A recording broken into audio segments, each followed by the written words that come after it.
Final Fantasy Tactics is a game that obviously carries a lot of weight in this industry, but today I'm checking out a game that, while it might look like a Final Fantasy Tactics clone, it has a lot of great stuff going on under the hood. This is Children of Zodiarcs, and I'm joined by Jason Kim, the studio head at Cardboard Utopia. Jason, how's it going? Pretty well. Super tired. Yes. Yeah, me too, man. Me too. So tell me, Children of the Zodiarcs, it's a turn-based tactics game, but it does a lot of things differently. Tell me what those things are. Well, I mean, as you're seeing behind, the core of the game is very, very traditional tactics of turn-based, grid-based movement. But what makes the game different is that the inclusion of cards and dice, where all of your attacks and your spells and your abilities, they're executed through cards that you draw from a deck that you build for each of your characters, and then you, after playing a card, you then roll a bunch of symbol. Well, not now. That's okay. You then roll a bunch of symbol-based dice that will empower the card and affect the full outcome of doing things like increasing damage, draw extra card, heal yourself, play an extra action, or the special stars that'll trigger special effects on the cards to allow you to do more advanced things. So what you're telling me is this is one part tactics game, one part card game, one part Yahtzee?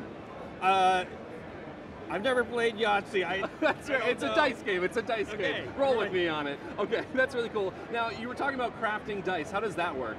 So, as you're playing through the game, you'll be collecting a whole bunch of dice of like different configurations of symbols, different strengths, and equipping them onto your hero. And then with all those excess dice that you don't need really, you use them as crafting components to switch out the different symbols on the sides of the dice that you use. And then you can, so it's your way of steering the results into the direction that matches your character's deck and the role they play in combat. Right, now with these tactics games, sort of the class progression, the class identity has always been a big part. You're doing another unique take on that. Why don't you explain sort of how the class identity works in this game? So in the same way that we want to do a non-traditional take on combat, we also want to do a non-traditional take on like the classics of like character progression, character class, and gear that they bring. So it's in our game. It's through the deck builder that you define what that character's role is in combat.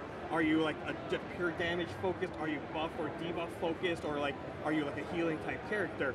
And then with the dice that you bring into combat and the crafting that you do on them, like that's essentially your gear of like, all right, I'm like going to be a lot more attack focused or like more defense focused and things like that. Now you guys just launched on Steam last month. How's the reception been?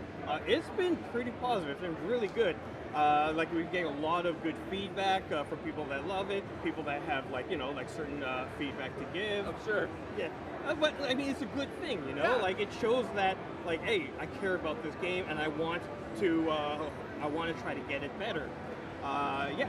I'm curious, has there been any one sort of critical piece of feedback that you guys have been hearing that you want to incorporate in sort of a future patch or anything like that? So there have actually been two three actually main points of feedback. One has been about the speed of the game, that watching enemies go through their animations. Of course. Yeah, which is, I mean, it's a normal thing for the genre. And there's also been one about the freedom of movement of the camera and visibility. And then the other has been about the grinding in the game. That some players enjoy the grinding, some players don't. And so the features that we've actually already added them to the game. That we've added in a speed up feature where during animations and enemy turn you can speed the game up to a 5x speed. That we've added more controls to the camera of like being able to pitch the camera up so that you can see like from a very top down view and nothing obstructing.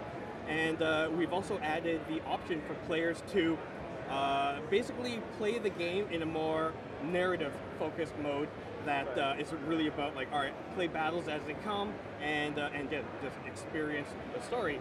And like, yeah, there's been very positive reception on that. We actually released the game released on Tuesday, and we released the first patch with the speed up on that Friday.